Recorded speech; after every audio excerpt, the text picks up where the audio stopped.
안녕하세요. 백사 목사입니다. 오늘은 10월 14일 금요일 아침입니다. 저는 일본 요코하마에 있는 요코하마 그리스도 교회에서 오늘 말씀을 전하고 있습니다. 하나님의 은혜가 오늘도 변함없이 하나님의 말씀과 함께 시작하는 여러분 모두에게 함께 하시기를 바랍니다. 오늘 하나님의 말씀은 사무엘하 15장 24절부터 37절까지의 말씀인데요. 오늘 본문의 말씀에서 다윗은 이제 압살롬으로부터 도망 나와서 예루살렘을 떠나 광야길을 향해 가고 있는 여정에 있습니다. 다윗은 이제 다시 한번 도망자의 신분이 되어서 쫓기고 있는 것입니다. 만약에 압살롬이 그 옛날 사울 왕처럼 군대를 동원하여 광야길로 가고 있는 다윗을 추격하여 온다면, 그리고 압살롬의 군대와 맞닥뜨리게 된다면 다윗은 어떻게 되었겠습니까?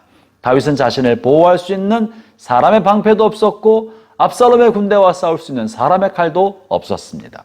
다윗은 예측할 수 없는 불확실함 속에 던져지게 되었고 두려움과 마음의 큰 근심과 걱정 속에서 광야를 향해 가고 있었을 것입니다. 바로 그럴 때 다윗이 의지할 수 있는 것은 오직 하나님 한 분밖에 없었습니다. 근데 바로 그러한 순간에 사독과 제사장 그리고 레위인의 무리가 하나님의 궤를 메고 다윗 앞에 나타난 것입니다. 오늘 본문 24절의 말씀이 그것인데요. 제가 읽어보겠습니다. 보라, 사독과 그와 함께한 모든 레위 사람도 하나님의 언약궤를 메어다가 하나님의 궤를 내려놓고 아비아달도 올라와서 모든 백성이 성에서 나오기를 기다리도다. 다윗이 얼마나 법궤를 사모하였고 하나님의 임재가 있는 그 임재를 상징하는 하나님의 궤를 사모하고 흠모했는지 모든 사람들이 알고 있었고 특히 제사장들은 너무나 잘 알고 있었습니다. 그래서 다윗이 가장 중요하게 여기는 하나님의 임재의 상징인 법궤와 함께 할 것이라고 생각했었고 기대하면서 다윗을 맞이했던 것입니다. 사랑하는 형제자매 여러분, 이 같은 순간에 다윗은 어떻게 하였겠습니까? 그리고 어떻게 하여야 맞는 것입니까?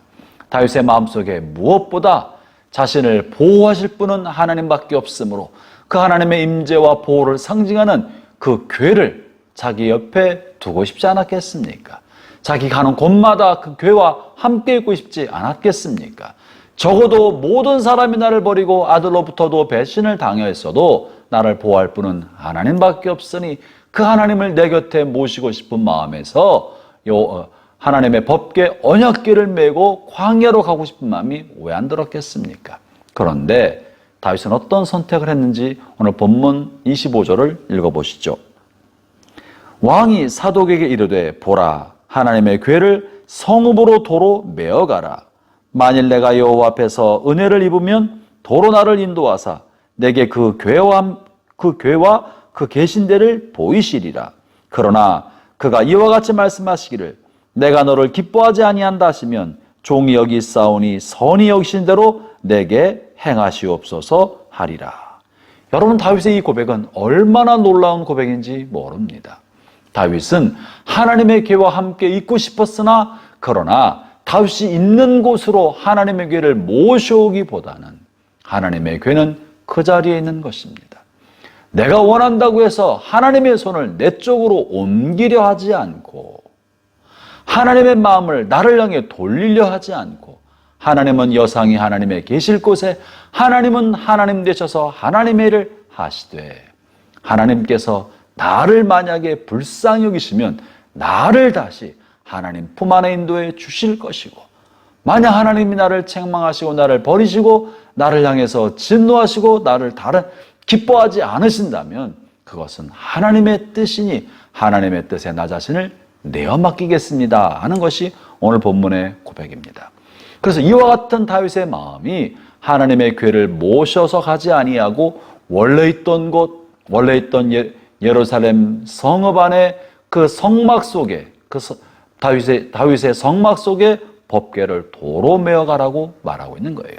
여기서 보여준 다윗의 놀라운 신앙은 내가 나를 위하여 하나님을 움직이려 하지 아니하고 하나님이 하나님 되시도록 하고 하나님의 뜻에 내가 만약 부합하다면 하나님이 나를 그렇게 여겨주실 것이고 내가 하나님의 뜻에 부합하지 않는다면 내가 하나님 뜻에 맞추고 있거나 하나님의 뜻대로 하나님의 처분을 받아들이겠습니다 하는 것이 다윗의 고백입니다. 사랑하는 형제자매 여러분, 우리는 오늘날 하나님을 내 마음대로 조종하려 할 때가 얼마나 많은지 모릅니다. 내가 원하는 것을 하나님께서 이루어 주시도록 하나님 앞에 강요할 때가 얼마나 많은지 모릅니다. 하나님의 존재를 나를 위해서 무언가 해주시는 분으로만 자꾸 생각해서 내 뜻을 하나님 앞에 요구하고 하나님이 그것을 이루어주지 않으면 하나님을 향한 원망과 불평, 비평, 그 심지어는 불신으로 떨어질 때는 얼마나 많습니까? 그러나 다윗은 하나님을 움직이려 하지 않고 하나님의 뜻에 자신을 맡긴 것입니다. 사랑하는 형제자매 여러분, 어떻게 다윗이 이럴 수 있었겠습니까? 그것은 내 생각보다 하나님의 생각이 더 크다는 걸 알았기 때문에 그렇고, 나의 계획보다 하나님의 계획이 더 선하고 의롭다는 것을 알았기 때문에 그 하나님께 자신을 내어 맡긴 것입니다. 여러분, 이것을 뭐라고 말하겠습니까? 이것이 하나님에 관한 절대적인 신뢰인 것이고, 하나님에 대한 이런 절대적인 신뢰를 보여주는 것이 진짜 믿음입니다. 하나님을 향한 믿음은 하나님 믿습니다 이런 것이 아니라 하나님을 향한 절대적인 신뢰로 하나님이 무엇을 하시든지 그것은 옳습니다, 의롭습니다, 주의 뜻이 이루어지는 것이 가장 좋습니다, 하나님을 내가 신뢰합니다 하고 하나님께 자신을 내어 맡기는 것입니다. 아브라함을 보십시오. 백세 얻은 아들 이삭을 번제로 바치라고 했을 때도 하나님을 향하여 아무런 불평, 하나님을 향해 아무런 따짐도 없이 순종하였습니다. 고향 땅을 떠나라 했을 때도 아무런 불평 없이 순종했습니다. 왜 가능한 겁니까? 하나님을 향한 절대적인 신뢰가 하나님께서 말씀하시는 것이 가장 좋은 줄 알기 때문에 묻지 않고 따지지 않고 순종할 수 있었던 것입니다. 사랑하는 형제자매 여러분, 여러분의 마음의 소원과 뜻하는 것이 이것저것 많이 있을 줄로 압니다. 오늘 그 많은 소원과 뜻을 하나님 앞에 내려놓고 다만 하나님께서 선하게 여기시는 대로 하나님의 뜻이 이루어지기를 이 아침에 기도할까요? 하나님이여 나의 뜻보다 주의 뜻이 더 선한 줄 아오니 하나님의 뜻이 내게 이루어지게 해주시고 하나님의 뜻이 어떠하든지 이루어지는 것에 대해서 내가 기쁘게 따르겠습니다. 순종하겠습니다. 받아들이겠습니다.